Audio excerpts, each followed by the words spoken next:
Hello everyone, I am Beston.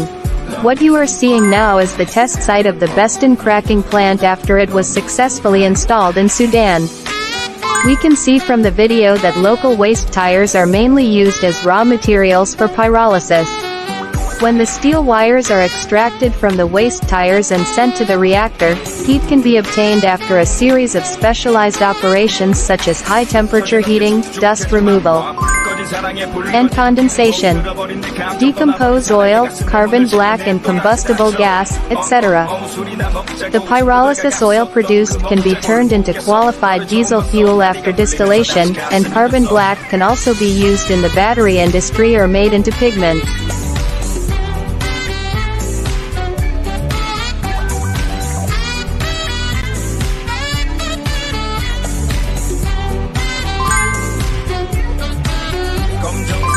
머리 쭉 뻗은 팔과 다리 개미처럼 잘록한 네 허리 사랑의 화살을 상전 보고만 있어도 사랑